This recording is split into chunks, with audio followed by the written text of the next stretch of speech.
그런데 한 100년 정도가 지난 시점에서 이 로마 역사상 정말 가장 치욕적인 사건 중에 하나로 기록되는 사건이 발생을 하게 되는데요. 그것은 바로 이야기였습니다.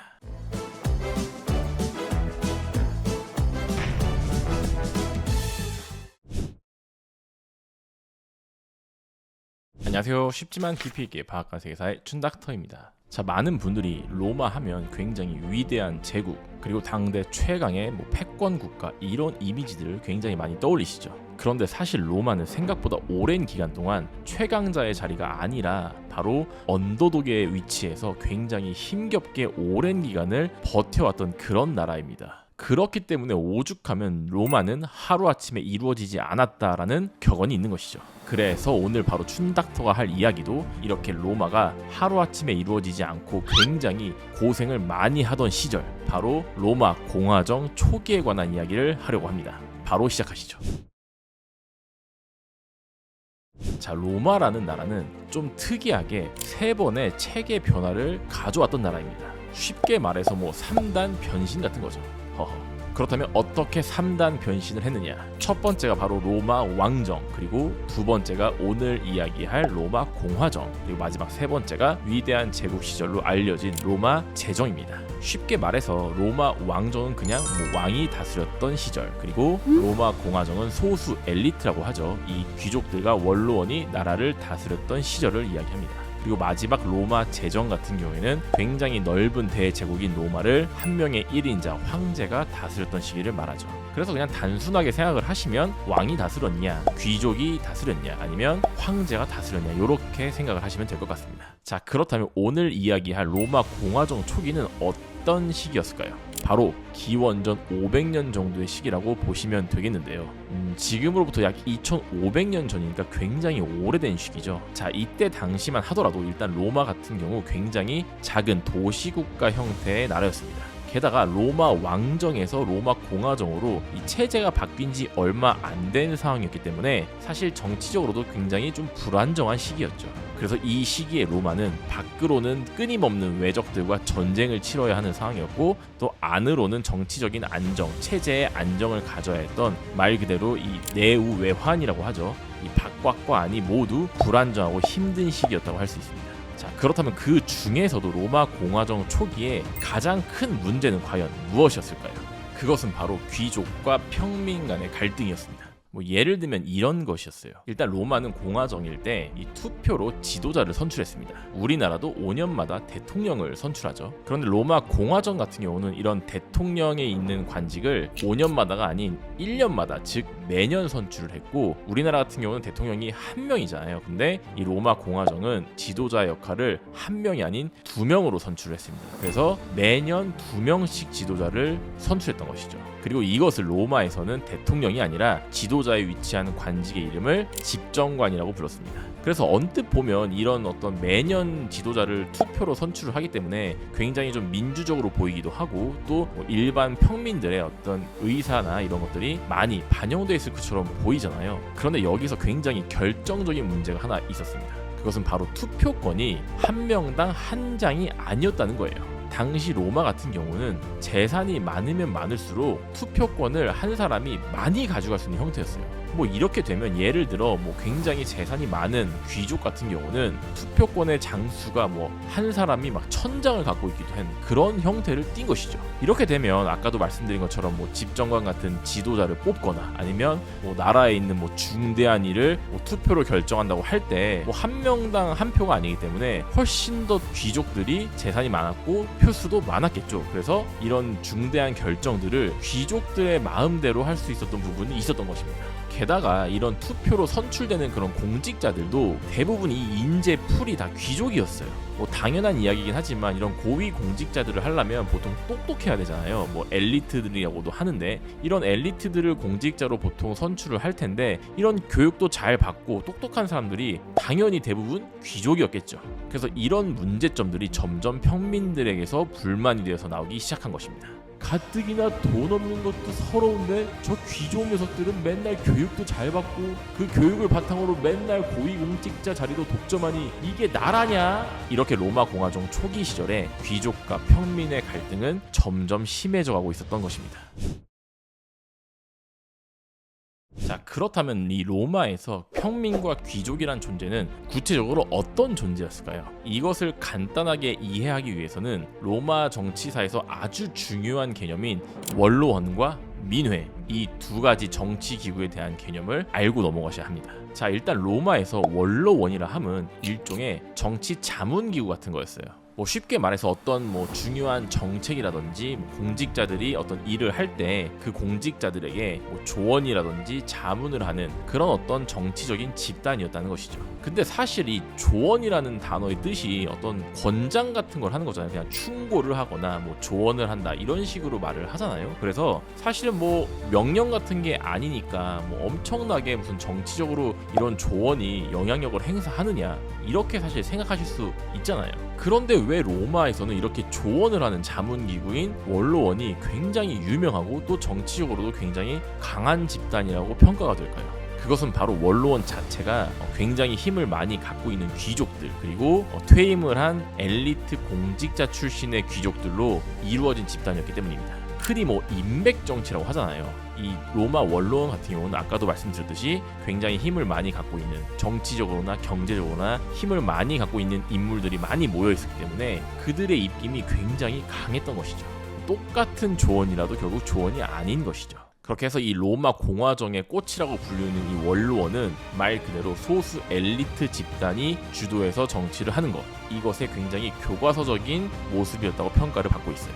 자, 그런데 이 로마 공화정에서는 이 막강한 힘을 가진 원로원과 라이벌이 되는 정치 기구가 하나 더 있었는데요. 그게 바로 아까 말씀드린 로마 민회입니다. 자, 로마 민회라는 것은 로마의 시민권을 가지고 있는 사람이라면 모두가 참가할 수 있는 그런 약간 의결 기구 같은 거였는데요. 일종의 어떤 전체 투표 같은 것이죠. 그래서 이 로마 민회는 나라에서 아주 중요한 전쟁을 해야 하느냐, 이 국가를 적으로 맞아들여야 하느냐, 이런 나라의 중대사를 결정할 때 전체 투표를 진행하는 그런 역할을 했고, 또 아까 말씀드린 지도자 역할을 하는 집정관 같은 중요한 공직자들을 선출할 때도 전체 투표를 하는 것이 바로 민회의 역할이었던 것이죠. 자, 결국 로마 공화정을 다시 한번 정리를 하면 결국은 로마 공화정의 정치 체계는 첫 번째는 바로 행정을 담당하는 공직자들, 그리고 두 번째는 아까 말씀드린 소수 엘리트 집단으로 대표되는 원로원, 마지막 세 번째는 로마 시민권을 가지고 있는 전체 투표를 지향하는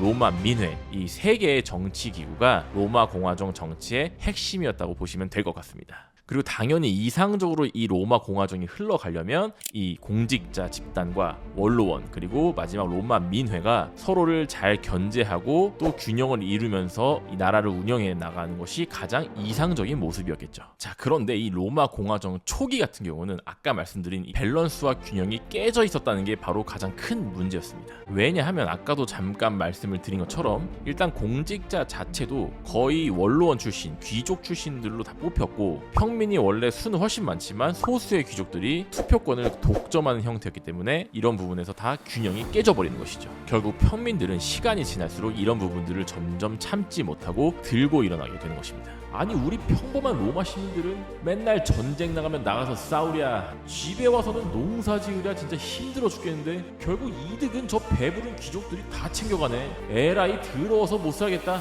우리도 이제 더 이상 나라를 위해 싸우는 것 따위 그만하겠어. 이렇게 해서 로마의 일반 평민들은 전쟁터에 나가서 싸우는 것을 거부하기 시작하였고, 그것이 바로 군대 파업이었던 것이죠. 이게 굉장히 중요한 이유가 당시 로마는 주변 외적들로부터 끊임없이 공격을 받는 상황이었고 계속 전쟁을 해야만 나라를 지킬 수 있는 상황이었어요. 그런데 절대 다수를 차지하는 이 평민들이 군대 파업을 해버리면 당연히 로마는 전쟁을 수행할 수가 없겠죠. 이러다가는 귀족이고 평민이고 간에 그냥 로마 자체가 망하게 생겼고, 좋다, 우리 귀족들은 너희 평민들의 권리를 지켜줄 수 있도록 노력해보겠다. 이렇게 해서 만들어진 것이 바로 그 유명한 호민관 제도인 것입니다. 자, 그렇다면 도대체 호민관이 뭐 하는 직책이냐? 호미를 죄송합니다. 자, 호민관은 로마 역사에서도 굉장히 유명하고 중요한 직책으로 알려져 있는데요. 오늘은 일단 설명이 너무 길어지니까 간단하게만 설명을 드리도록 하겠습니다. 일단 호민관은 아까도 말씀드린 것처럼 귀족들이 이 평민들의 불만을 잠재우기 위해서 평민을 위해 만들어준 직책이라고 보시면 됩니다. 아까도 말했듯이 대부분의 공직자들은 귀족 출신으로 채워졌잖아요. 그런데 이 호민관이라는 직책만큼은 귀족 출신은 될 수가 없고 오직 평민 출신에서만 선출되도록 법을 제정한 것입니다. 당연히 이 호민관은 평민의 대표가 될 수 있고 평민의 권리를 수호하는 그런 역할을 할 수밖에 없겠죠. 그래서 이 호민관에게는 굉장히 강력한 권한들이 몇 가지 있었는데 짧게만 말씀을 드리면 신체적인 보호를 받을 수 있는 신성 불가침권, 그리고 각종 어떤 정책들이나 집정관의 결정 등을 거부할 수 있는 거부권도 가지고 있었습니다. 이렇게 해서 일단 로마 공화정 초기에 발생한 귀족과 평민 간의 갈등은 이 호민관이라는 직책이 생기면서 약간은 희석되게 되는 것이죠. 하지만 그걸로 모든 갈등이 해결되는 것은 아니었습니다. 자, 일단 이 호민관이 최초로 설치된 기원전 494년 이후에도 이 로마의 귀족과 평민 간의 갈등은 여전히 그치지 않게 되는데요. 로마 공화정 초기에는 정치 체계 자체가 아직 제대로 정비가 되지 않은 상태였습니다. 로마는 여전히 아직 원시적인 고대 도시국가의 형태를 띠고 있었고, 그렇기 때문에 원래부터 힘이 강했던 귀족들의 힘이 아직은 제어가 잘 되지 않는 상태였던 것이죠. 평민을 위해 세웠던 대표 호민관 역시도 마찬가지였습니다. 아직 호민관 자체의 기반이 약하고 그런 호민관의 어떤 그 강력한 힘을 제대로 사용할 수 있는 역량이 안 됐기 때문에 이 호민관은 여전히 그런 독립적인 힘을 잘 발휘하지 못하고 귀족과 원로원의 입김에 많은 영향을 받고 있는 그런 상태였어요. 아니 언제까지 우리 평민들만 손해를 보고 산단 말이냐? 아니 법적으로 우리 평민의 권리를 더 보장해주지 않는다면 아니 우리도 이제 언제든 또 군대 파업을 시작할 거라고. 이렇게 평민들은 군대 파업을 무기로 수시로 귀족들에게 저항을 해왔고 결국 이 평민들의 권리가 조금씩 이 로마 공화정 초기를 지나면서 성장을 해나가기 시작합니다. 하지만 어쨌든 이 로마는 여전히 주변 부족들과도 전쟁을 계속해야만 하는 상황이었고 이 평민과 귀족 간의 갈등 역시 쉽게 풀어질 수 있는 그런 문제가 아니었기 때문에 로마 공화정은 계속 힘든 나날들을 보내고 있었죠. 그리고 이런 상황은 무려 한 100년 정도가 계속 지속이 되는 상황이었어요. 그래서 끊임없이 밖으로도 싸우고 내부적으로도 갈등하고 이런 시기를 계속 질질질 로마 공화정 시기에 보냈던 것입니다. 그런데 한 100년 정도가 지난 시점에서 이 로마 역사상 정말 가장 치욕적인 사건 중에 하나로 기록되는 사건이 발생을 하게 되는데요.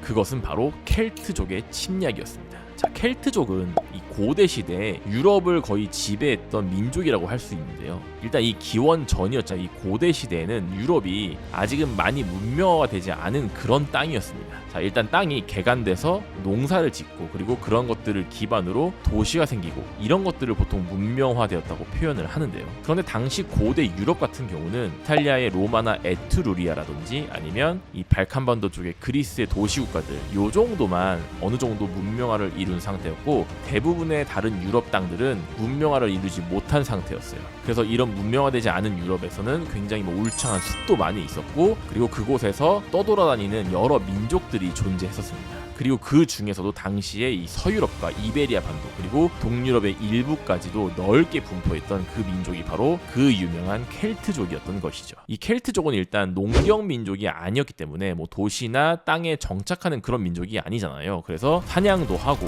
약탈도 하고 전쟁도 일삼는 약간 그런 특성을 가진 굉장히 호전적인 민족이었습니다. 그래서 주변에 있는 어떤 도시국가라든지 농경국가들을 침략해서 자신들이 원하는 것을 약탈하고 또 다시 떠났다가 또 와서 약탈을 하고 이런 것들이 반복되는 경우가 굉장히 많았어요. 그런데 이번에는 이 켈트족이 이탈리아 중부까지 내려와서 결국 로마까지 침공을 하게 된 것이죠. 사실은 이 로마의 위쪽인 이탈리아의 중북부 지역과 북부 지역에는 에트루리아인들이 도시를 형성하고 있었습니다. 그래서 이 에트루리아인의 세력이 일종의 방파제 역할을 하면서 이 켈트족이 로마까지 침공한 경우가 많지 않았어요.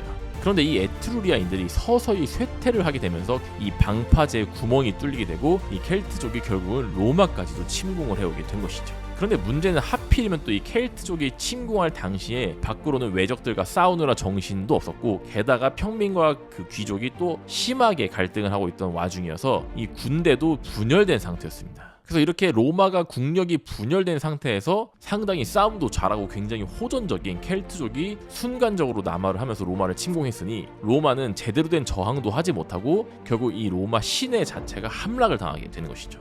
근데 이게 얼마나 큰 사건이냐면 사실 이 로마의 긴 천년의 역사 중에서 이 로마 시내 자체가 함락된 경우가 사실은 이 켈트족이 최초이기도 했고 이 두 번째로 로마가 함락되는 경우는 마지막 서로마가 멸망할 당시였어요. 그러니까 로마 역사상 로마 이 시내 자체가 함락된 경우는 딱 두 번밖에 없었던 것이고 그 두 번 중에서도 사실 마지막은 멸망당할 때였으니까 로마 역사 전체를 통틀어서도 정말 손에 꼽는 대사건이었던 것이죠. 그래서 결국 로마는 정말 엄청나게 치욕스러운 그런 충격을 받을 수밖에 없었고 이 켈트족을 달래기 위해서 결국 로마는 엄청나게 많은 양의 금괴를 배상하게 됩니다. 사실 켈트족은 애초에 무슨 농경민족처럼 정착하는 그런 민족이 아니었기 때문에 이 로마 시내를 함락했지만 이 로마 도시 내에서 뭐 오랫동안 사는 게 크게 의미가 없는 상태였어요. 어차피 로마는 살려두면 또 돈과 식량을 모으겠지. 그때 가서 우리 켈트족이 또 약탈하고 이득을 취하면 그만일 것이야. 실컷 로마 시내에서 즐기고 놀았으니 이제 할 것도 없다. 일단 물러나자. 이런 생각으로 켈트족은 로마 시내에서 다시 빠져나가게 되는 것입니다. 자, 로마 역사상 정말 최악의 사건, 치욕적인 사건으로 기록된 이 켈트족의 침략 사건을 로마는 과연 앞으로 어떻게 극복해 나가게 될까요? 자, 지난 시간에는 켈트족에게 탈탈 털렸던 로마에 관한 이야기를 했었는데요. 이때는 로마가 아직 힘이 미약하던 시절이라 할 수 있습니다. 그렇다면 정말 나라까지 떨어졌던 이 로마가 과연 다시 어떻게 일어날 수 있었는가? 오늘은 그 부분에 관한 이야기를 해볼까 하는데요. 바로 시작하시죠. 로마 역사상 로마 시내 자체가 함락됐던 경우는 역사상 딱 두 번밖에 없었습니다. 그것도 한 번은 마지막 서로마 제국이 멸망할 때였으니까 사실상 로마 역사를 통틀어서 로마 시내가 함락된 건 딱 한 번이나 마찬가지인 것이죠. 그만큼 이 켈트족의 로마 시내 함락은 로마인들에게는 굉장히 큰 충격이자 깊은 상처였습니다. 그런데 이렇게 어려운 시점에서 로마인들은 진짜 자신들의 진가를 발휘하기 시작하는데요. 마치 일본 만화 드래곤볼의 사이어인들처럼 죽을 고비를 넘기면 더욱더 강해지는 것이 바로 로마인들의 특징이었던 것이죠. 우리는 명예를 생명처럼 여기는 로마 시민이다. 때문에 이번 사건은 절대로 잊을 수 없다. 다시는 이런 치욕적인 일이 벌어지지 않도록 우리 로마는 다짐하고 또 다짐하며 앞으로 나가자. 이렇게 해서 로마는 일단 파괴된 시가지부터 복구하기 시작합니다. 여기서 하나 짚고 넘어가야 할 게 있는데 로마인들은 굉장히 도시 개발이나 건축에 진심이었던 민족이라는 점이에요. 파괴된 시가지는 최대한 빠르게 복구한다. 다시는 이민족들에게 정복당하지 않도록 성벽은 최대한 튼튼하게 만든다. 그리고 각종 상하수도와 포장된 도로 역시 매우 중요한 부분인 만큼 아주 깔끔하고 효율적으로 재정비하도록. 이렇게 해서 폐허가 되었던 로마 시가지는 아주 빠르게 복구되었을 뿐 아니라 오히려 예전보다도 더 강력해진 도시로 업그레이드를 하게 되는 것이죠. 자, 하지만 도시만 업그레이드 한다고 해서 저 무시무시한 켈트족을 과연 막아낼 수 있을까요? 아니겠죠. 결국 켈트족과 싸워서 이길 수 있는 요인에는 여러 가지가 있겠지만 그 중에서도 가장 중요한 것을 고르라면 바로 군대를 이끄는 지휘관이라고 할 수 있습니다. 뛰어난 지휘관은 종종 오합지졸의 병사라던가 아니면 적은 수의 병력을 데리고도 전쟁이나 전투에서 승리를 이끌어낼 수 있는 능력을 갖고 있죠. 그리고 로마에도 딱 이런 부분에 적합한 인물이 있었으니 그가 바로 카밀루스라는 자였던 것입니다. 사실 풀네임은 뭐 마르쿠스 프리우스 카밀루스 뭐 이런 이름인데 로마의 이름은 굉장히 어렵고 복잡하기 때문에 저는 그냥 통칭해서 카밀루스라고 부르도록 하겠습니다. 자, 이 카밀루스라는 인물은 로마 공화정 초기에 일종의 전쟁 영웅과도 같은 그런 인물이었어요. 제가 이전 시간에 로마 공화정 초기에는 이 로마가 주변 부족들과 끊임없이 전쟁을 치러야 하는 상황이라고 말씀을 드렸었죠. 카밀루스는 그 수많은 부족들과의 전쟁 속에서도 거의 모든 전투를 승리로 이끌었던 아주 뛰어난 지휘관이었습니다. 사실 로마가 이 켈트족에게 당했던 이유도 이 카밀루스가 마침 이 정치 분쟁에 휘말려서 망명을 해서 부재 중인 상태였거든요. 이 뛰어난 지휘관이 없던 상태였기 때문에 로마는 켈트족에게 속수무책으로 당했던 것이죠.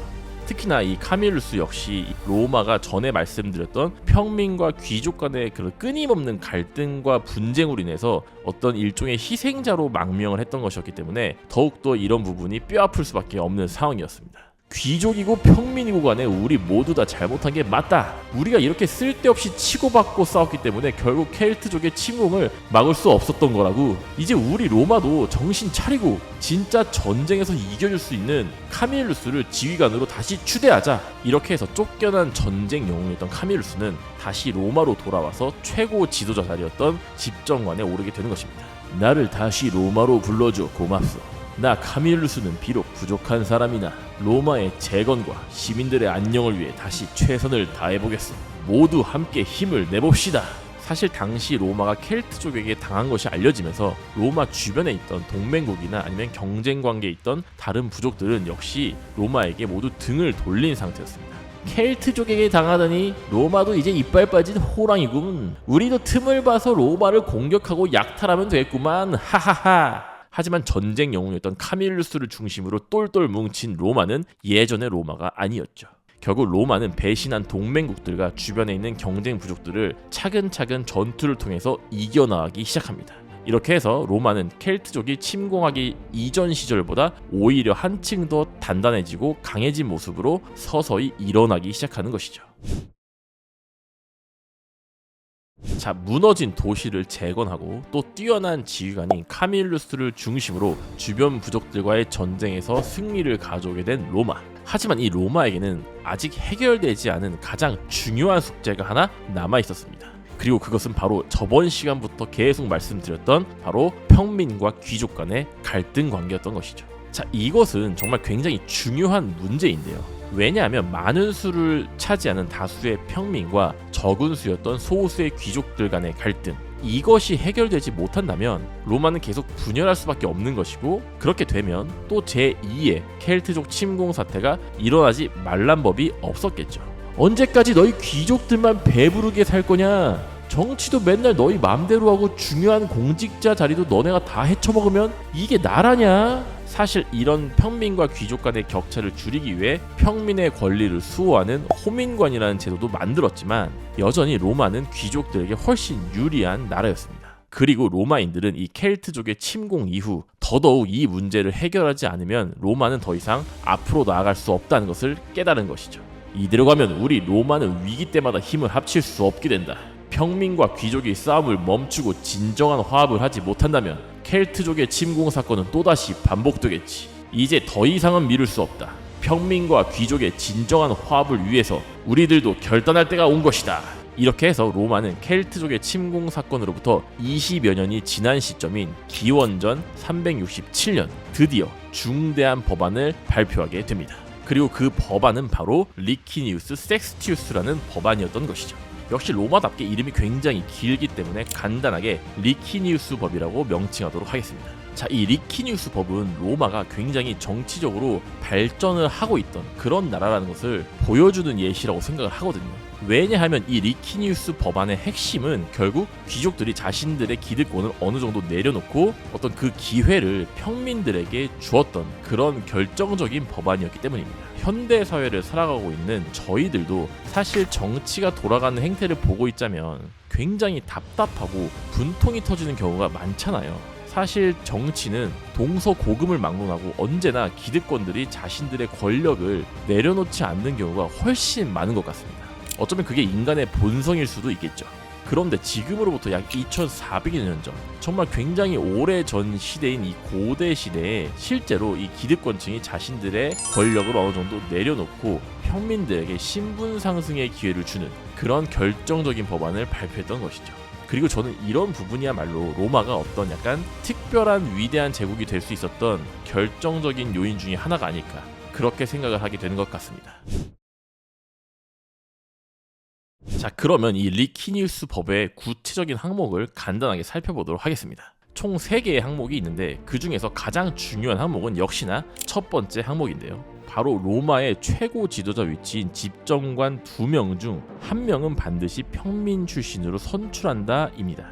저번 시간에도 말씀을 드렸지만 이 로마의 최고 지도자 자리, 즉 현재 어떤 대통령 자리와도 같은 그 자리를 로마에서는 집정관이라고 불렀는데요. 이 집정관 자리는 권력이 한 명에게 집중되는 것을 막기 위해 매년 2명씩 선출하는 임기 1년제의 공직 자리였습니다. 당연히 최고 공직자 자리였기 때문에 이 자리는 로마의 원로원과 귀족이 거의 독점한 상태였죠. 그런데 이 두 자리 중에 한 자리를 무조건 평민 출신으로 뽑기로 결정한 것입니다. 자, 이렇게 되면 굉장히 중요한 게 집정관이 2명이니까 어떤 정책 결정을 할 때도 이 집정관 2명의 의견이 통일이 돼야겠죠. 그런데 한 명은 이제 무조건 평민 출신이 되게 되니까 이런 정책 결정을 할 때도 이제는 평민의 입장을 생각할 수밖에 없게 되는 것이죠. 게다가 집정관 임기가 1년인데 이 1년의 임기를 마친 집정관은 로마의 정치의 핵심이라 할 수 있었던 원로원으로 진출할 수 있는 자격이 주어지게 됩니다. 이렇게 되면 집정관을 마친 평민들이 원로원으로도 진출이 가능하게 되고 또 다른 공직자로도 훨씬 더 진출할 수 있는 가능성이 많이 열리게 되는 것이죠. 말 그대로 평민들에게 이제는 훨씬 더 많은 공직자 자리 그리고 정치 활동 참여의 기회가 주어지게 되는 것입니다. 저는 이런 로마인들의 성향이야말로 어떤 공공의 이익을 위해서 자신들의 기득권을 내려놓을 줄 아는 그런 개방적인 면이 아니었을까 이렇게 생각을 하게 되는 것 같습니다. 사실 인간은 기본적으로 다 이기적이잖아요. 자신의 기득권을 지키려고 하고 자신의 이익이 걸려 있으면 그것을 내어주지 않으려고 하는 게 인간의 본성이라고 생각을 합니다. 그런데 로마 같은 경우는 그러한 어떤 인간의 본성을 어느 정도 거스르고 정말 진정한 국가가 발전하는 방향을 어느 정도 결정할 줄 알았던 그런 나라였던 것이죠. 그리고 또 당연한 결과기도 한데 평민들의 공직 활동과 정치 진출이 활발해지면 활발해질수록 로마 입장에서는 새로운 인재풀이 형성되는 것이나 마찬가지였습니다. 원래는 굉장히 적은 수의 귀족의 인재풀에서만 공직자와 정치 활동이 있었다면 이제는 굉장히 많은 수의 다수를 차지하는 평민들이 이런 정치 진출과 공직자 활동을 할 수 있는 그런 기회가 주어짐으로써 로마는 훨씬 더 많고 다양한 인재들을 활용할 수 있는 그런 국가로 발돋움하게 되는 것입니다. 자, 그리고 두 번째 항목은 바로 소유할 수 있는 공유 토지의 면적을 제한하는 것이었습니다. 이것은 시간이 지날수록 귀족들이 점점 더 많은 토지를 독점하게 되고 또 가난한 평민들은 점점 이런 귀족들의 소유가 되는 소장농이 되는 경우가 많이 발생하면서 양극화가 심해지는 것을 막기 위한 법안이었다고 할 수 있죠. 실제로 토지, 즉 부동산은 예나 지금이나 굉장히 민감하고 중요한 주제라고 할 수 있습니다. 그리고 로마인들은 여기서도 귀족들보다는 평민들에게 유리한 쪽으로 법안을 제출하게 된 것이죠. 그리고 마지막 세 번째는 채무자가 이미 지불한 이자를 원금에서 공제하고 분할 납부한다 입니다. 이것은 두 번째 항목이었던 토지 항목과 비슷한 취지의 법안이라고 할 수 있는데요. 양극화가 심해지면서 빚을 갚지 못하는 시민들이 늘어나게 되고 과도한 빚과 이자 때문에 구제받지 못하는 이런 평민들을 위해서 만들어진 법안이라 할 수 있는 것입니다. 자, 이렇게 리키니우스 법은 로마의 아주 오래된 고질적인 문제였던 귀족과 평민 간의 갈등을 꽤나 많이 진전시켰던 아주 기념비적인 법이었다고 할 수 있을 것 같습니다. 그리고 로마는 이렇게 켈트족의 침공이라는 최악의 위기 속에서 오히려 여러 가지 면에서 더욱더 단단해지고 강해지는 모습을 보이게 되는 것이죠. 자, 우리가 로마라는 나라를 떠올렸을 때 꼭 등장하는 몇 가지 주제들이 있습니다. 그리고 그 중에서도 단골로 등장하는 메뉴가 바로 로마의 정치 시스템이라고 할 수 있는 것이죠. 왜냐하면 로마의 이 정치 시스템은 고대 그리스의 직접 민주주의와 함께 어떤 현대 정치의 기원이자 또는 선조격인 모델로 불리고 있기 때문입니다. 자, 그런데 사실 이 정치 시스템 하면 뭔가 되게 머리가 아프잖아요. 그래서 오늘 저 춘닥터가 최대한 간단하고 쉽게 정리해 보도록 하겠습니다. 바로 가시죠. 자, 일단 기본적인 정치 시스템을 이해하려면 거기에 속해 있는 기본적인 구성원들, 즉 공직자들에 대해서 알아야겠죠. 예를 들면 현대 사회에서 이 공직자 하면 대통령, 국무총리, 장관 이런 것들이 있잖아요. 마찬가지로 로마 같은 경우도 역시 이런 공직자 시스템이 굉장히 잘 갖춰져 있던 나라였습니다. 그리고 이런 시스템이 꽃이 활짝 피었다고 전해진 때가 바로 로마 공화정 시기인 것이죠. 자, 그렇다면 이 로마 공화정 시기의 공직자 자리에 대해서 간단히 살펴보도록 하겠습니다. 사실 자잘한 것까지 알 필요는 없으니까 정말 중요한 거 위주로 몇 개만 정리를 해보도록 하겠습니다. 일단 첫 번째는 역시 로마의 집정관입니다. 로마 공화정의 정점이자 최고 지도자라고 할 수 있는 그런 자리죠. 방앗간 세계사를 보신 분들은 이미 좀 익숙하실 텐데요. 워낙 중요한 자리이기 때문에 다시 한 번만 더 정리해 보도록 하겠습니다. 자, 일단 집정관은 지금으로 따지면 약간 대통령과 같은 그런 자리라고 보시면 될 것 같아요. 근데 사실 요즘 현대 사회에서는 이 대통령이라는 자리가 약간 행정을 수행하는 그런 직책 같은 느낌이 강하거든요. 하지만 고대 시대는 굉장히 전쟁도 빈번했던 그런 시대였습니다. 그렇기 때문에 최고 지도자라는 자리는 항상 군대를 지휘하는 최고 군사령관 자리도 같이 하는 경우가 많았어요. 사실 실제로 현대사회에서 대통령도 사실 최고 군 통수권자가 맞는데 아무래도 현대사회는 이 군대의 세분화가 많이 이루어지다 보니까 대부분 전쟁은 군대가 수행한다는 이미지가 강해져서 대통령은 행정가의 이미지가 강해진 것이죠. 어쨌든 이렇게 돼서 로마의 집정관 같은 경우에는 로마의 최고 지도자이면서 최고 군사령관 역할도 같이 해야 하는 그런 자리라고 이해를 하시면 됩니다. 그리고 우리나라 대통령 같은 경우는 한 명만 선출하고 임기는 5년이잖아요. 하지만 로마의 집정관 임기는 딱 1년이었습니다. 그리고 우리나라 대통령과 달리 한 명이 아닌 2명으로 선출을 했었죠. 이것은 권력이 한 사람에게 오랫동안 집중된 것을 방지하고자 하는 이 로마만의 어떤 특별한 선출 방식이라고 할 수 있습니다. 당연히 어떤 정책을 결정할 때는 이 2명의 집정관의 의견이 같이 통일이 돼야 통과를 시킬 수 있었어요. 자, 그리고 이 1년의 임기를 마치게 된 말 그대로 전직 집정관이 된 그 사람은 로마의 원로원으로 입성할 수 있는 기회가 주어지거든요. 이 로마의 원로원은 이따 다시 설명을 드리겠지만 로마 정치의 어떤 정점에 있던 그런 집단이었습니다. 그렇기 때문에 이 집정관이라는 자리는 로마 공화정하면 가장 먼저 기억해야 될 그런 자리라고 보시면 될 것 같습니다. 자, 집정관에 이어서 로마의 중요한 공직자 자리 딱 2개만 더 보도록 하겠습니다. 일단 독재관이라는 자리를 살펴보겠는데요. 일단 독재하면 뭔가 권력의 냄새가 솔솔 나는 그런 자리잖아요. 이 자리는 원래 2명으로 분리되어 있던 이 집정관의 자리를 하나로 몰아주었던 그런 자리라고 보시면 됩니다. 그런데 여기서 잠깐 로마 공화정 같은 경우는 아까도 잠깐 말씀드렸듯이 굉장히 한 사람에게 권력이 집중되는 것을 싫어했던 그런 나라잖아요. 그런데 왜 굳이 이런 독재의 냄새가 솔솔 나는 이런 자리를 만들었을까요? 그것은 바로 국가가 종종 비상사태를 맞이하는 경우가 있었기 때문입니다. 사실 이렇게 위급한 상황에서는 결정을 빨리 내리지 않으면 골든타임을 놓쳐버릴 위험이 있습니다. 그런데 로마 공화정 같은 경우는 사실 권력이 분산되어 있고 어떤 회의와 의결을 거쳐야 정책이 결정되는 그런 시스템이었기 때문에 생각보다 정책 결정이 늦은 편이었어요. 우리 로마 공화정은 공정한 토론과 투표를 통해 정책을 결정하는 나라다.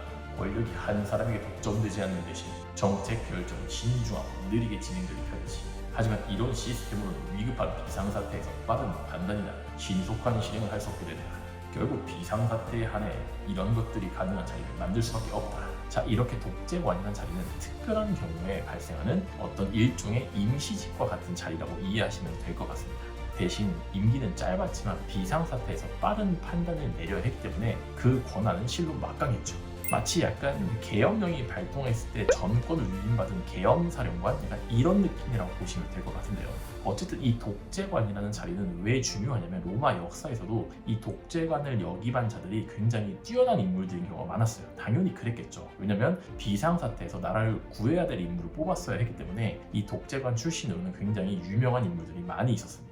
그리고 로마 공화정의 말기로 가게 되면은 로마의 정치 시스템이 약간 망가지면서 이 독재관이라는 자리를 악용하는 그런 사례도 발생하게 되는데요. 그만큼 이 로마 정치사에 있어서 이 독재관이라는 자리는 굉장히 중요한 자리다. 이렇게 이해를 하시면 될 것 같습니다. 자, 그리고 마지막은 바로 그 유명한 호민관입니다. 제가 저번에도 호미를 파는 직업이라고 네, 잠시 소개를 했었죠. 자, 호민관. 사실 이 고대 로마 시대에서 가장 좀 특하고 유명한 관직을 하나 고르라고 하면 저 춘닥터는 호민관 자리를 뽑을 것 같아요. 그만큼 이 호민관이라는 자리는 굉장히 좀 독특한 그런 자리거든요. 일단 전에도 말씀을 잠깐 드렸었지만 이 호민관이라는 자리 자체가 탄생하게 된 배경이 이 로마의 평민들의 권리를 수호하기 위해 만들어진 그런 자리입니다. 그렇게 해서 사실은 이 로마의 호민관은 이 평민 출신에서만 뽑히게 되어 있었어요. 원래 로마의 다른 공직자 자리들은 대부분 이 로마 시민권을 가진 사람이라면 누구나 뽑힐 수 있는 그런 자리거든요. 그리고 사실상 대부분 귀족들이 그 공직자 자리를 차지했었죠. 하지만 이 호민관은 평민만 속해 있는 평민민회에서 선출을 했기 때문에 정말 평민 출신이 아니면 오히려 뽑힐 수 없는, 귀족이면 오히려 될 수 없던 그런 자리였어요. 굉장히 사실 좀 특별하죠. 뭐 현대사회에서도 이런 자리가 좀 만들어지면 어떨까 이런 생각이 들 정도로 저는 굉장히 좀 독특한 자리라고 생각을 해요. 근데 이 호민관이라는 자리는 생각보다 굉장히 막강한 권력과 권한을 가지고 있었습니다. 그 막강한 권한이 무엇이냐? 그것은 호민관 자체적으로 독립적인 입법권과 사법권, 그리고 모든 정책에 대한 거부권까지도 가지고 있었다는 점이었어요. 이게 아직 잘 감이 안 오실 수도 있는데, 사실 이 정도의 권력이면 정치에서는 굉장히 무소불위의 권력을 갖고 있는 것이고, 호민관 한 명이 사실 나라를 좌지우지할 정도로 어떤 강력한 권력을 모두 가지고 있는 거나 마찬가지거든요. 물론 이 막강한 권력이 애초에 평민을 위해 사용하는 취지로 만들어진 자리였고, 특히나 사실 호민관은 이 임기가 끝나고 나면 원로원으로 입성할 기회가 주어졌기 때문에 이 호민관의 입장에서는 원로원의 눈치를 봐야 하는 상황이었습니다. 그렇기 때문에 이 로마 공화정 초기에는 사실 이 호민관이 이런 막강한 권력을 휘두르지 못하고 원로원의 눈치를 보면서 약간 중간자적인 역할을 겨우 할 수 있는 그런 수준이었어요. 그렇지만 로마 공화정 후기로 진행을 할수록 이 호민관의 진정한 힘에 눈을 뜬 자들이 나타나기 시작을 하고, 그렇기 때문에 이 호민관의 자리를 다양하게 이용하는 사람들이 나타나기 시작합니다. 그래서 이 로마 정치에 있어서 이 호민관이라는 자리는 굉장히 다양하게 쓰임새를 갖게 되고, 마찬가지로 로마 공화정 후기에 가면은 굉장히 악용되는 사례가 많아지는 그런 안타까운 자리라고도 할 수 있는데요. 어쨌든 평민을 수호하기 위해서 처음에는 좋은 의도로 만들어졌던 정말 특별한 자리가 바로 호민관이었다, 이렇게 기억을 하시면 될 것 같습니다. 자, 이렇게 로마의 공직자 자리 대표적으로 집정관, 독재관, 호민관 세 자리를 살펴보았는데요. 물론 이 외에도 다양한 자리들이 있지만 그 중요성이 상대적으로 좀 떨어지기 때문에 오늘은 이 세 자리만 정리를 하고 넘어가도록 하겠습니다. 나머지 자리들은 기회가 되면 나중에 한번 다시 다뤄보도록 하겠습니다. 자, 그리고 이제 드디어 로마에서 가장 유명한 정치 집단이라고 할 수 있는 로마의 원로원에 대해서 간단히 설명을 하도록 하겠습니다. 일단 로마의 원로원은 로마의 가장 초기 시절의 로마 왕정 때부터 존재하던 그런 원로들의 모임이었는데요. 당시에는 어떤 부족의 어르신들, 즉 원로들이 모여서 왕에게 조언을 하는 모임이라고 하여서 라틴어로는 세나투스, 즉 노인들의 모임이라고 처음에 시작이 된 것이죠. 부족의 어르신들, 지혜를 갖고 있는 분들이다. 그분들이 함께 회의를 하고 왕에게 조언을 한다면 왕도 더 현명한 판단을 내릴 수 있을 것이야. 처음에는 약간 이런 의도로 시작된 모임이라고 할 수 있어요. 특히 이 노인들의 모임이라는 뜻인 세나투스는 훗날 세네이터, 즉 미국의 상원의 단어로 거슬러 올라가게 되거든요. 그만큼 이 로마의 원로원은 굉장히 정치적으로 유서 깊은 집단이라는 그런 의미로 해석을 하시면 될 것 같습니다. 그리고 지금도 이탈리아에 가시게 되면 뭐 하수구 뚜껑이라든지 아니면 벽 같은 곳에 SPQR이라는 단어를 보시게 되거든요. 이 SPQR이라는 단어는 로마를 대표하는 그런 굉장히 유명한 글자인데, 심지어 중세 어떤 로마 교황이라든지 아니면 근대시대 이탈리아의 독재자로 알려진 무솔리니마저도 이 로마 시대의 영광을 재현한다는 명목 하에 SPQR이라는 단어를 굉장히 즐겨 사용했었어요.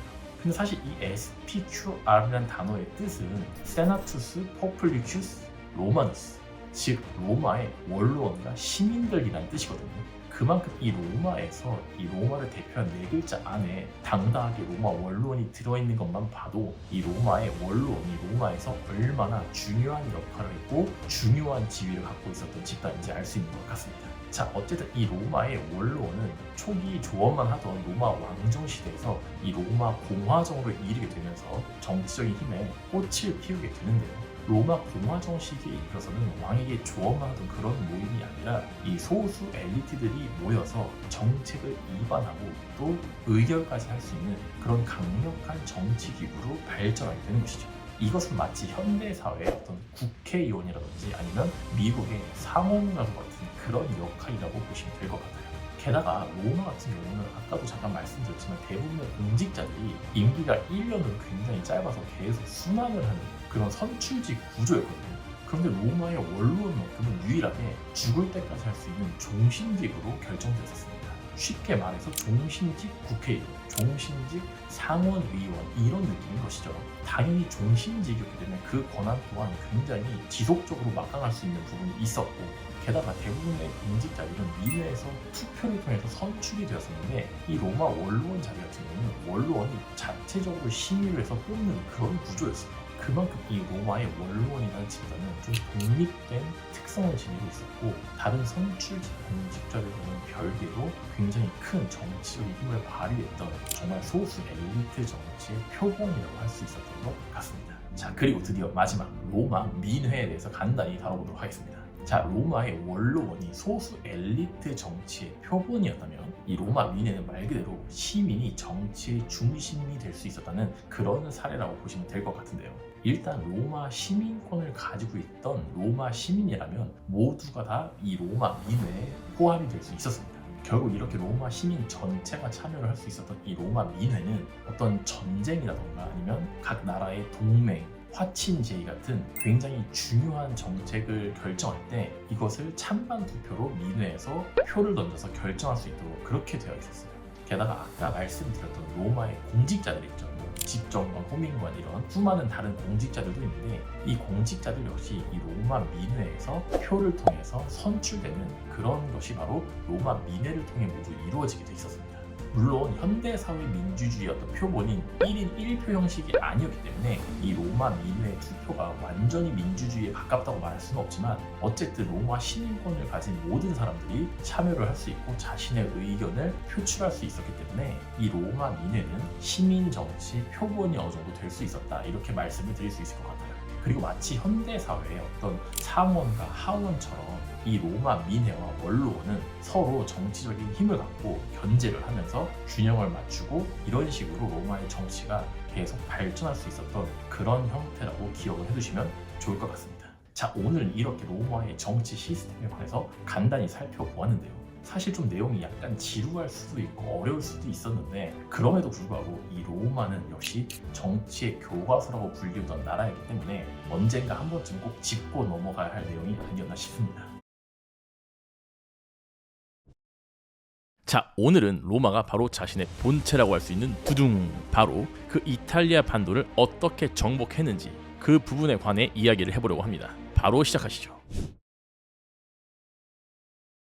자, 때는 기원전 390년, 로마 역사상 최악의 사건 중에 하나로 알려진 켈트족의 로마시 함라. 이 사건 이후 로마는 당연히 많은 것을 잃어버리게 됩니다. 우리는 완벽하게 패배하였다. 로마의 시가지는 파괴되었고, 무엇보다 우리 로마의 자긍심과 명예는 땅에 떨어졌다. 하지만 우리 로마는 여기서 절대로 포기하지 않지. 서둘러 이 모든 것을 복구하자. 자, 이렇게 해서 로마는 켈트족에게 파괴되었던 로마의 시가지를 빠르게 복구를 했고요. 그리고 당시에 굉장히 로마의 고질적이고 오래된 문제였던 귀족과 평민 간의 갈등 또한 어느 정도 해결을 하게 됩니다. 자, 그런데 사실 로마는 이것 외에도 이 켈트족의 침공 이후에 정말로 큰 타격을 받게 된 분야가 하나 더 있었거든요. 그리고 그것은 바로 로마와 로마 주변에 있던 부족 간의 동맹 관계였습니다. 일단 이것은 로마가 중심이 되어서 어떤 전쟁이 일어났을 때 그런 동맹 관계에 있던 부족들이 로마에게 싸울 때 병력을 제공하는 일종의 군사 동맹과도 같은 그런 시스템이었어요. 하지만 아까도 말했듯이 로마가 켈트족에게 탈탈 털리게 되면서 이 동맹의 중심이었던 로마가 약해지니까 이 동맹 시스템은 완전히 산산조각나게 되는 것이죠. 라틴 동맹의 맹주 로마가 완전히 털렸군. 이제 이빨 빠진 호랑이가 되었으니 우리도 더 이상 동맹을 유지할 이유가 없지. 오히려 우리도 로마가 약해진 틈을 타서 이 로마의 등 뒤에 칼을 꽂는 것도 괜찮지 않을까? 하하. 자, 이렇게 해서 켈트족 침공 이후 50년 동안 로마는 주변의 라틴 동맹이 깨진 상태로 다시 부족들과의 자잘한 전쟁을 시작하게 됩니다. 그리고 이것을 훗날 역사가들은 라틴 전쟁이라고 부르게 되는 것이죠. 자, 무려 50년 동안 이 길고도 치열했던 전쟁의 승자는 과연 누구였을까요?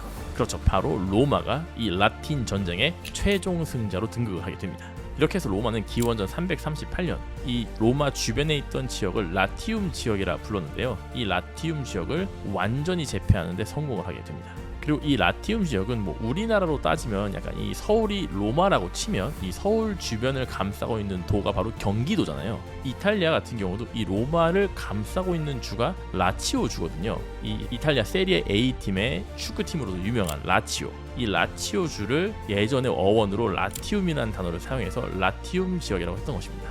그리고 이 라티움 지역의 진정한 주인은 다시 로마로 거듭나게 되는 것이죠. 자, 어쨌든 이렇게 해서 라티움 지역을 완전히 다시 재패하게 된 로마는 이제 그 산산조각났던 라틴 동맹을 다시 새로운 동맹 형태로 재정립하게 되는데요.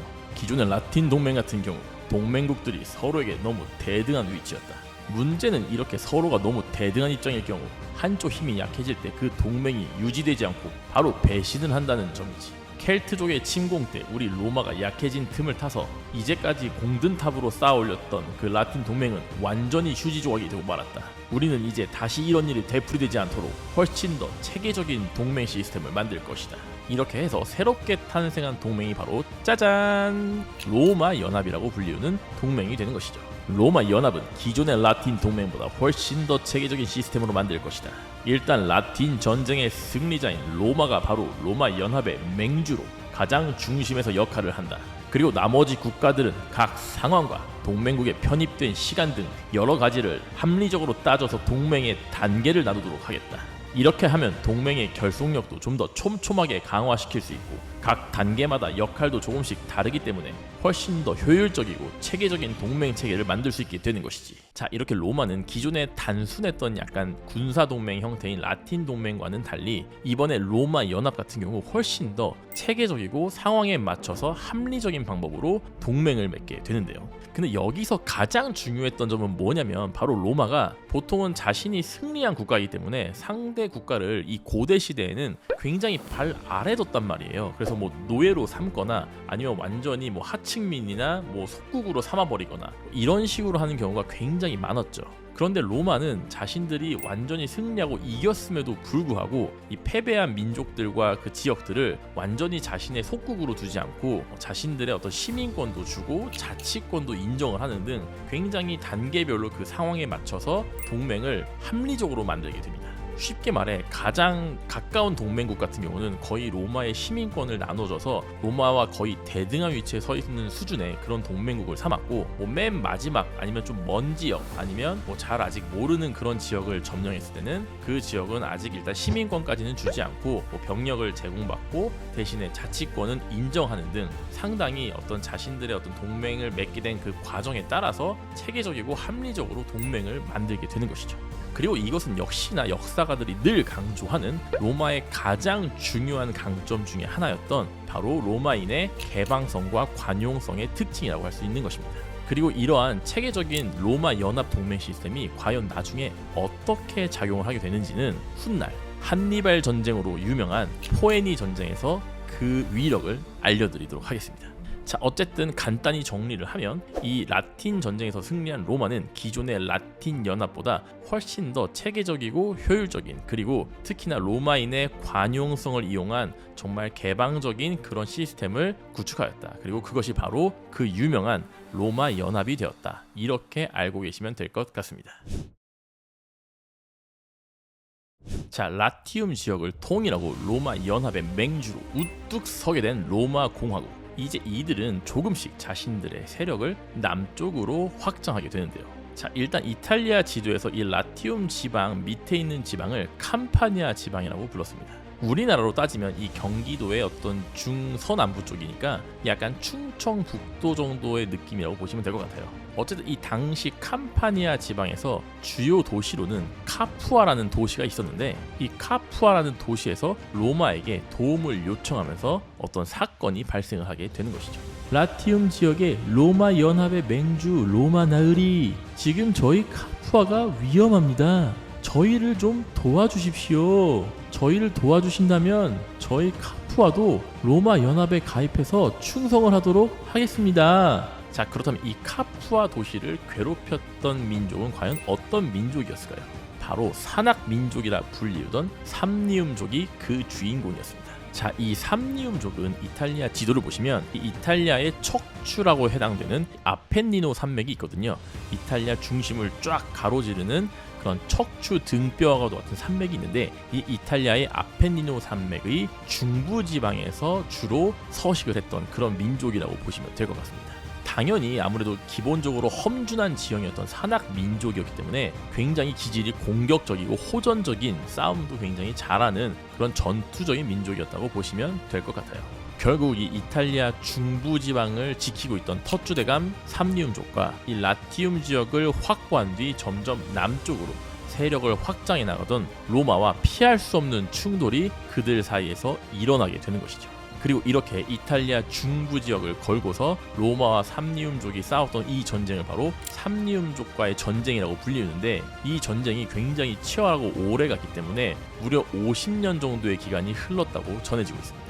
정말 굉장히 길고도 힘든 싸움이었다, 이렇게 보시면 될 것 같아요. 자, 그리고 이 삼리움족과의 오랜 전쟁은 총 3개의 파트로 나누게 되거든요. 그 이유는 굉장히 수많은 전투가 있었지만 그 사이사이에 좀 길었던 휴정 협정과 강화 기간이 존재를 했기 때문입니다. 자, 먼저 가장 첫 번째 전쟁으로 알려진 1차 삼리움 전쟁에서는 로마가 약간 승기를 잡게 되는데요. 삼리움족은 강력한 공격력을 갖고 있지만 지구력이 떨어지는 것이 그들의 특징이다. 결국 그들의 초반 공세만 잘 견뎌내고 우리 로마군의 특유의 끈끈한 수비력과 조직력으로 전투의 중후반부를 노린다면 반드시 승산이 있게 되지. 이러한 로마의 전략은 성공적이었고 정말 수많은 전투와 또 위기도 있었지만 로마는 결국 이 캄파니아 지방에서의 벌어진 수많은 전투에서 우세를 가져오게 되면서 결국 1차 삼리움 전쟁은 로마가 주도권을 가진 채로 강화 조약을 맺으면서 마무리되게 됩니다. 이 1차 삼리움 전쟁에서 가장 주목했어야 되는 점은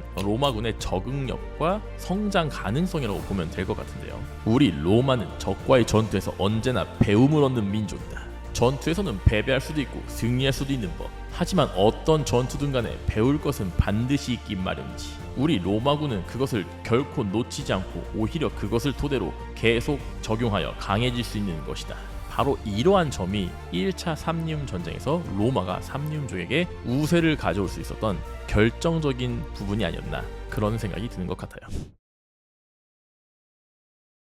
자, 로마의 우세로 끝난 1차 삼리움 전쟁이 끝난 뒤 15년이 흐르게 됩니다. 때는 기원전 326년. 로마와 삼리움족은 이번에는 캄파니아 지방의 또 다른 도시였던 네아폴리스라는 도시를 두고 다시 한번 격돌을 하게 되는데요. 이 네아폴리스라는 도시는 김민재 선수가 뛰었던 팀으로도 유명한 바로 그 나폴리, 이 나폴리의 전신이 되었던 도시예요. 잠시 휴전을 했었기는 하지만 하늘 아래 2개의 태양은 없는 법. 점점 세력을 확장해 나가던 로마와 이 자신들의 영역을 지키고자 했던 삼리움족은 이 네아폴리스라는 도시를 두고 결국은 다시 2차 삼리움 전쟁을 시작하게 되는 것입니다. 자, 과연 이 2차 삼리움 전쟁의 흐름은 어떻게 흘러가게 되었을까요? 초반에는 역시나 로마가 압도하는 분위기였습니다. 삼리움족의 전투 스타일은 이미 익숙해져 있는 상태다. 초반에 공격력이 강하지만 결국 체력이 떨어지고 조직력 또한 약하지. 이런 부분을 우리가 깊게 파고들면 정면 대결에서 우리 로마가 질 이유가 없다.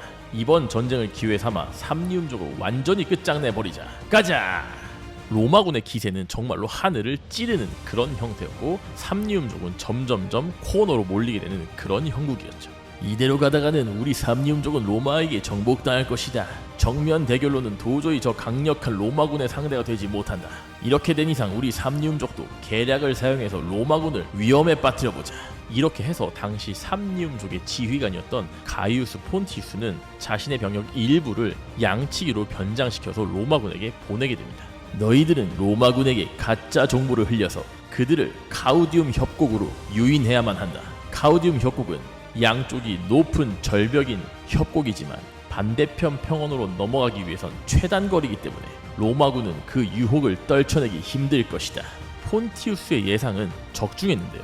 로마군은 이 폰티우스가 보낸 양치기 삼리움족에게 속아서 이 가짜 정보를 듣고 빠르게 다음 쪽 평원으로 넘어가기 위해서 이 카우디움 협곡을 지나가기로 결정을 내린 것이죠. 자, 정말 이 로마군 장병 2명 정도와 겨우 지나갈 수 있는 이 좁은 길 카우디움 협곡을 한창 중간 정도 지나가고 있을 무렵 선발대가 무슨 이상한 낌새를 알아차리게 됩니다. 지휘관님, 협곡의 앞쪽이 큰 바위들로 완전히 막혀 있습니다. 뭐라고? 이런 함정이다.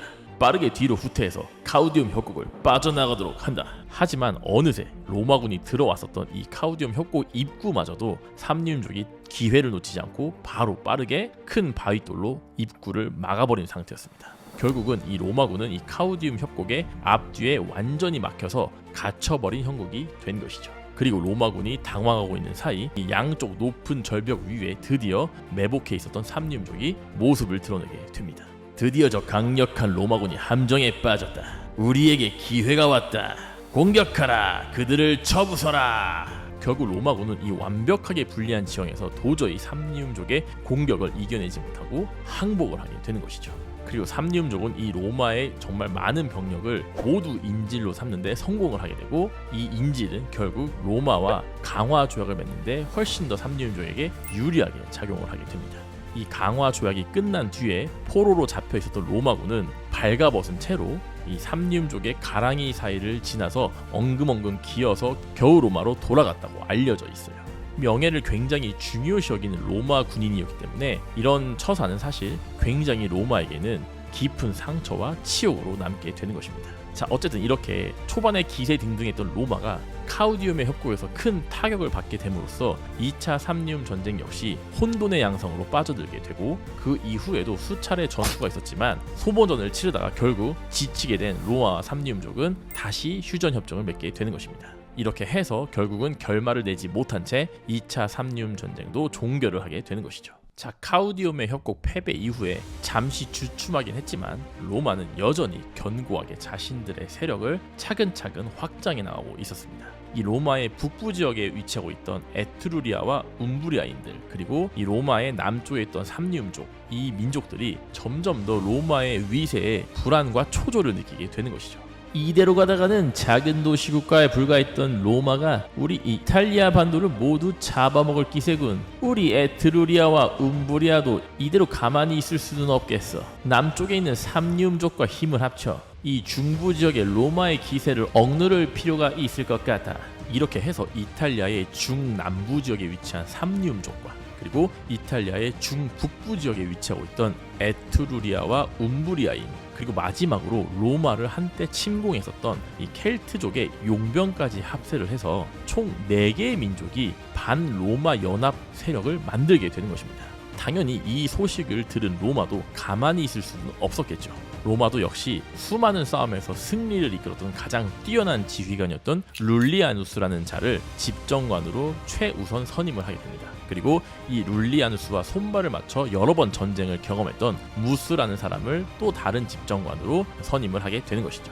우리 로마는 이제껏 수많은 전투를 해왔다. 처음으로 4개의 민족 연합군을 맞이하지만 우리 로마가 평소대로 싸운다면 승리는 반드시 우리의 것이 될 것이다. 결국 룰리아누스가 이끄는 로마군과 4개의 민족으로 이루어진 반로마 연합군은 센티눔 평원에서 운명을 건 맞대결을 하게 되는 것이죠. 자, 치열한 전투가 시작됐고, 전투가 굉장히 치열했던 만큼 로마군 역시도 그 또 한 명의 집정관이었던 무스가 사망할 정도로 로마군 역시 꽤나 큰 타격을 받게 됩니다. 하지만 최고 지휘관이었던 룰리아누스는 결코 당황하지 않고 침착하게 삼림족과의 전투에 임하면서 삼림족이 역시나 지치기를 기다렸죠. 전투가 어느 정도 시간이 흐르게 되자 삼림족은 역시나 지치기 시작하였고, 그 틈을 놓치지 않았던 룰리아누스는 바로 로마군에게 공세를 명령하게 됩니다. 삼림족에게 틈이 생겼다. 이제 우리는 아껴뒀던 예비군까지 투입해서 파상공세로 단숨에 적을 섬멸하도록 한다. 전열을 유지한 채 우리만의 싸움을 계속 지속하면 반드시 승리하게 될 것이다. 가자!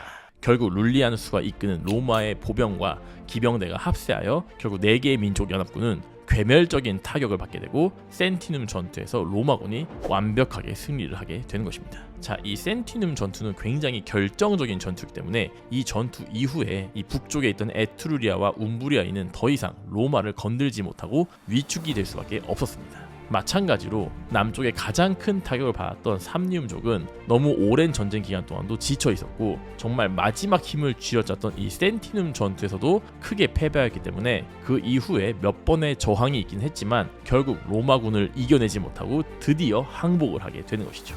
이로써 기원전 290년 드디어 그 길고 길었던 삼리운 전쟁이 막을 내리게 되면서 이탈리아의 중부지방 캄파니아 지방을 포함한 이 중부지방 삼리움족의 영역을 로마가 완전히 평정을 하게 되는 것입니다.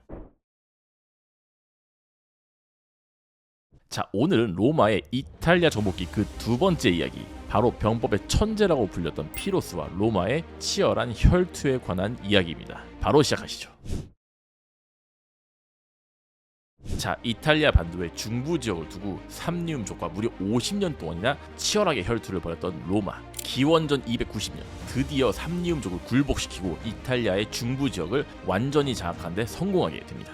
특히나 이 삼리움 전쟁은 그 전쟁 자체 기간이 굉장히 길기도 길었지만 적이었던 삼리움족 자체가 굉장히 끈질기고 강인한 민족이었기 때문에 이 전쟁을 통해서 로마 역시도 한 단계 업그레이드를 하게 됩니다. 우리 로마는 전투를 거듭할수록 배움을 얻는 민족이다. 삼리움족과의 전쟁은 정말 힘들었지만 그 전쟁을 통해 우리는 많은 것을 배우고 습득할 수 있었지. 덕분에 한층 더 강해진 우리 로마는 이제 누구와 붙어도 두렵지 않다. 이렇게 로마가 점점점 강력해지고 있을 때 그 로마 주변에 있던 다른 국가들과 민족들은 상대적으로 그 불안감이 더해져 갔습니다.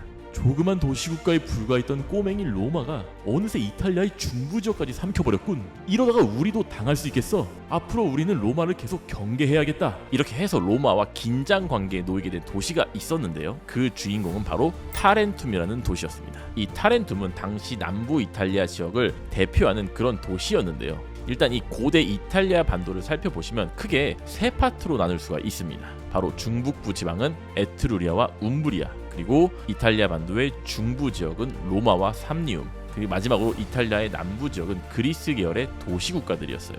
특히나 이 이탈리아의 남부 지역 같은 경우는 이탈리아 남쪽 끝에 아주 큰 섬으로 유명한 시칠리아 섬까지 포함해서 그리스인들이 여러 도시 국가들을 세우고 거기서 문명을 꽃피웠었습니다. 당연히 그 영향력도 상당했었기 때문에 고대 로마인들은 이 지역을 두고 마그나 그라키아, 한국말로는 대그리스 지역이라고 불렀었습니다. 우리 로마는 뛰어난 민족인 고대 그리스인들이 정착한 대그리스 지역을 한때 동경했었다. 그들의 건축과 기술, 정치 등 문명의 많은 부분이 우리에게 많은 영감을 주었었지. 하지만 이제는 그들과 이탈리아 반도를 두고 결전을 벌여야 할 때가 온 것 같구나. 이렇게 해서 대그리스 지역의 대표 도시인 타렌툼과 이탈리아 중부 지역의 새로운 강자 로마가 삼리움 전쟁이 끝난 8년 뒤인 기원전 282년 드디어 충돌을 시작하게 되는 것입니다. 자, 이 타렌툼이란 도시는 현재 이탈리아의 군용 항구로 유명한 타란토의 기원이 되는 도시인데요. 점점 남쪽으로 세력을 서서히 뻗쳐나가는 로마를 굉장히 경계하고 있는 상태였습니다. 그러던 어느 날 로마의 군함 열척이 타렌툼의 영해를 침범하는 그런 사건이 발생하게 되는 것이죠. 로마 녀석들 점점 세력을 확장하더니 이제는 우리 타렌툼의 영해까지 넘보는군. 도저히 이대로 둘 수 없다. 해군을 출동시켜라. 로마의 군함을 공격해라. 사실 로마는 이때 약간 실수로 영해를 넘은 것이기 때문에 이 타렌툼의 갑작스러운 공격을 예상하지 못했고 속절없이 당할 수밖에 없었습니다. 우리 로마는 타렌툼을 공격할 의도가 없었다. 실수로 영해를 넘긴 했지만 타렌툼은 우리 군함을 침몰시키고 포로까지 잡아버린 상태다. 이대로 가만히 당할 수는 없지. 우리도 타렌툼과 전투를 준비한다. 이렇게 해서 로마와 대그리스의 대표 주자인 타렌툼이 전쟁을 시작하게 되는 것입니다. 우리 타렌툼은 해군은 꽤 쓸만하지만 육지의 강자 로마를 상대하기엔 벅차다. 그렇기 때문에 육지에서 최고의 활약을 펼쳐줄 수 있는 용병대장을 모셔오도록 하자. 자, 당시 이 대그리스 지역은 해군은 상대적으로 뛰어났지만 육군은 좀 취약한 편이었는데요. 그 이유는 그리스인들이 아무래도 해상 무역을 중요시하는 민족들이기 때문에 당연히 해상 무역을 할 수 있는 항구 도시 위주로 발전하게 되었고, 항구 도시라면 해군이 당연히 발달할 수밖에 없었겠죠. 그래서 상대적으로 해군은 강했지만 육군은 취약했던 것입니다. 하지만 이 해상 무역을 통해서 당연히 수많은 부를 축적할 수 있었고, 이 부를 이용해서 용병을 고용할 수가 있었던 것이죠. 그래서 타렌툼은 당시 최고의 용병 대장을 데리고 오게 되는데요. 그 주인공은 바로 당시의 병법의 천재라고 불렸던 에페이로스의 국왕 피로스 1세였습니다. 최근 강력한 기세를 타고 있는 로마를 막기 위한 최고의 장군은 바로 에페이로스 왕국의 피로스 왕일 것이다. 그는 병법에 아주 능숙한 왕인 만큼 저 강력한 로마군을 반드시 무찌를 수 있을 것이야. 이렇게 해서 당시 그리스 지역 국가 중에 하나였던 에페이로스의 국왕이었던 피로스 1세는 바다를 건너 이탈리아 반도에 상륙을 하게 된 것이죠. 나 피로스는 위대한 정복자 알렉산더 대왕의 뒤를 이어받을 사나이다. 저 로마를 물리치고 시칠리아와 북아프리카의 카르타고까지 정복하여 알렉산더 대왕을 능가하는 영웅이 되도록 하겠다. 하하하. 피로스는 이때까지만 해도 이렇게 큰 꿈을 안고 이탈리아에 상륙한 것으로 알려져 있는데요. 과연 그의 야망은 실현이 될까요? 자, 일단 타렌툼에 도착한 피로스 왕은 로마와 전투를 치르기 위해 이탈리아 남부 지역의 중간 지점에 해당하는 헤라클레아라는 곳으로 향하게 됩니다. 로마 역시도 피로스 왕을 상대하기 위해서 자신들의 집정관 중에 한 명이었던 레비누스를 마찬가지로 헤라클레아로 보내게 되죠. 결국 로마군과 피로스군은 이 헤라클레아의 평원 지역에서 전투를 치르게 되고 이것을 바로 헤라클레아 전투라고 부르게 되는 것이죠. 자, 양측 병력을 살펴보시면 피로스 왕 쪽은 약 3만 5천 명, 그리고 로마의 레비누스 집정관 군 쪽은 약 4만 명 정도로 알려져 있어서 양측의 병력 차이는 크지 않았었습니다. 하지만 피로스 왕은 굉장히 자신감이 충만한 상태였는데요. 평원에서 넓게 진을 펼치고 싸운 것이야말로 병법의 천재라고 불리우는 나에게 가장 유리한 전장이라 할 수 있다. 왜냐? 드넓은 평원에서는 변화무쌍하게 진을 펼치면서 상대를 요리할 수 있기 때문이다. 일단 우리의 자랑, 고슴도치 중무장 보병인 팔랑크스를 중심으로 버티면서 기병대와 코끼리 부대를 이용해 로마군의 양 측면을 무너뜨리도록 한다. 측면이 무너지기 시작하면 로마의 중무장 보병들도 결국 견디지 못하게 될 것이다. 승리는 우리의 것이지. 자, 하지만 막상 뚜껑을 열어보니 이 전투의 양상은 피로스의 예상대로만 흘러가지는 않았습니다. 그 이유는 로마군의 보병이 생각보다 굉장히 단단했기 때문이죠. 우리 로마군은 100년이 넘는 기간 동안 수많은 전투를 치르면서 계속 성장해왔다. 늘 전투에서 배움을 얻고 그것을 적용시킨 끝에 여기까지 성장해온 것이 바로 우리 자랑스러운 로마군이다. 제 아무리 병법의 천재라 불리우는 피로스 왕의 군대라 해도 두려울 것이 없지. 자, 가자! 이렇게 양측의 중무장 보병이 정말로 치열하게 전투를 하게 되면서 이 승부의 향방은 알 수 없는 방향으로 흘러가게 됩니다. 결코 쉽지 않은 이 상황에서 피로스는 비장의 카드였던 코끼리 부대를 꺼내들게 되는데요. 자, 코끼리 부대를 로마의 측면인 기병대에 투입시켜 전열을 무너뜨리자. 가라! 피로스의 예상대로 이 코끼리 부대를 난생 처음 본 로마의 기병대는 순간적으로 당황하여서 전열이 흩어지게 됐고 그 틈을 놓치지 않은 피로스가 공격을 가해서 로마군은 결국 후퇴를 하게 됩니다. 이렇게 해서 양측의 첫 번째 전투였던 헤라클레아 전투는 피로스가 승리를 하게 되는 것이죠. 하지만 양측 군대의 전사자를 살펴보게 되면 로마군이 약 7천여 명, 그리고 피로스 측이 약 4천여 명 정도로 이 양측의 전사자 수 차이가 크지 않았습니다. 결국엔 이 피로스 측도 승리는 했지만 출혈이 꽤 컸다는 뜻이 되고, 거기에 피로스 같은 경우는 본국이 아니라 적국으로 상륙을 해서 싸우고 있는 상태였기 때문에 이 병력 보충이 쉽지 않았다는 점이 굉장히 큰 문제였죠. 싸울 때마다 출혈이 크면 본토에서 싸우는 로마보다 불리할 수밖에 없다. 우리는 병력을 최대한 아끼면서 대승을 거둬야만 한다. 그런데 로마군이 워낙 단단하고 강력해서 그렇게 대승을 거두는 게 결코 쉽지는 않군. 피로스 왕은 이러한 고민을 아는 채 일단 로마의 수도인 로마시까지 직접 군대를 이끌고 진격을 하게 되는데요. 출혈은 컸지만 어쨌든 전투에서 이겼으니 로마의 동맹 체계가 흔들릴 것이다. 주변 동맹국들이 우리가 승리했음을 알고 우리에게 항복을 하면 우리는 로마시를 보유할 수 있을 것이야. 그렇게 되면 우리는 손쉽게 로마를 차지할 수 있을 것이다.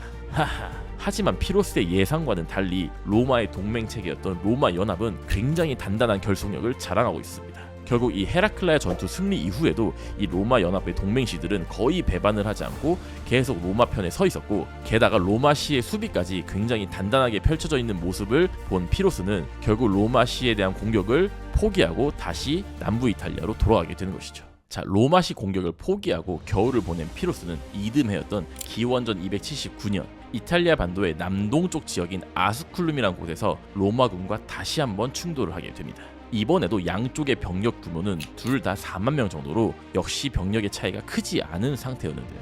이번에야말로 저 성가신 로마군 녀석들을 상대로 압승을 거두고 말겠다.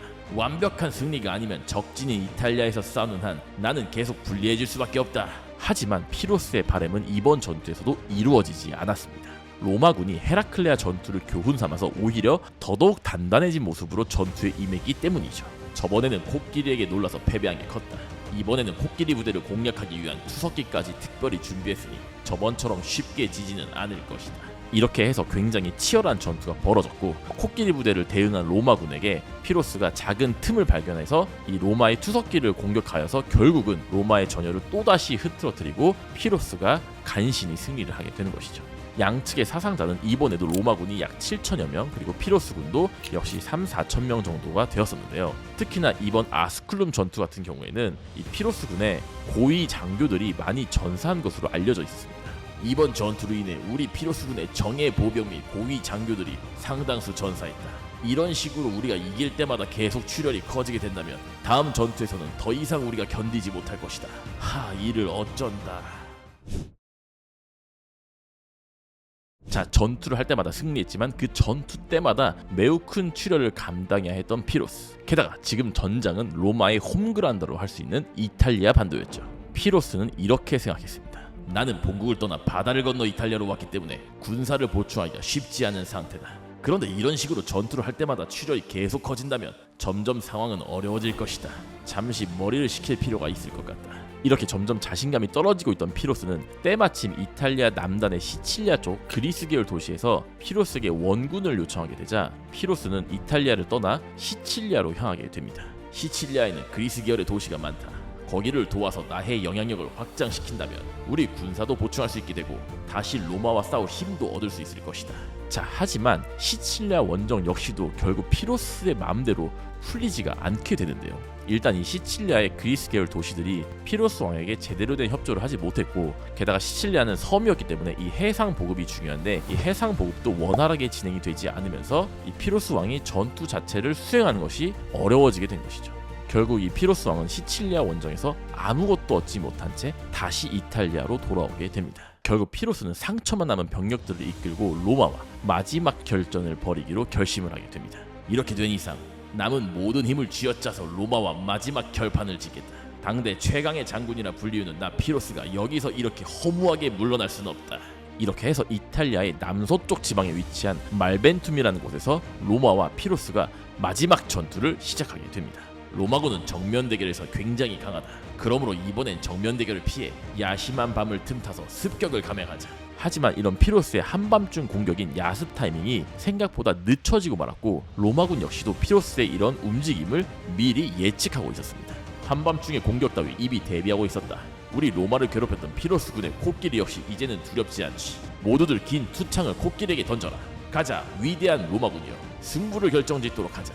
이렇게 로마군은 피로스의 전술에 이미 어느 정도 익숙해진 상태였고, 이런 적응을 마친 로마군의 피로스는 결국 상대가 되지 못하고 후퇴를 하게 되는 것이죠.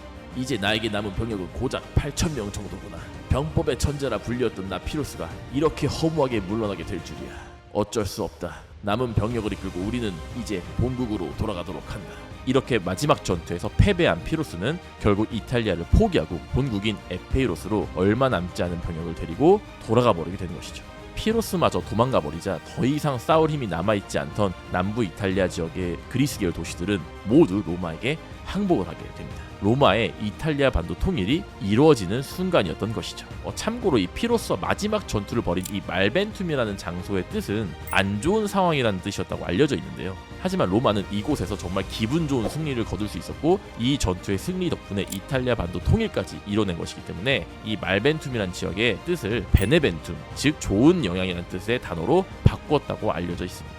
그래서 훗날 사람들은 이곳을 말벤툼 전투가 아닌 베네벤툼 전투라고 명명한 것으로 알려져 있어요. 자, 오늘 이야기는 여기까지고요. 다음 영상이 궁금하시다면 구독과 좋아요도 살짝 눌러주시면 제가 다음 영상을 들고 재밌게 찾아오도록 하겠습니다. 그럼 또 만나 뵐게요. 안녕.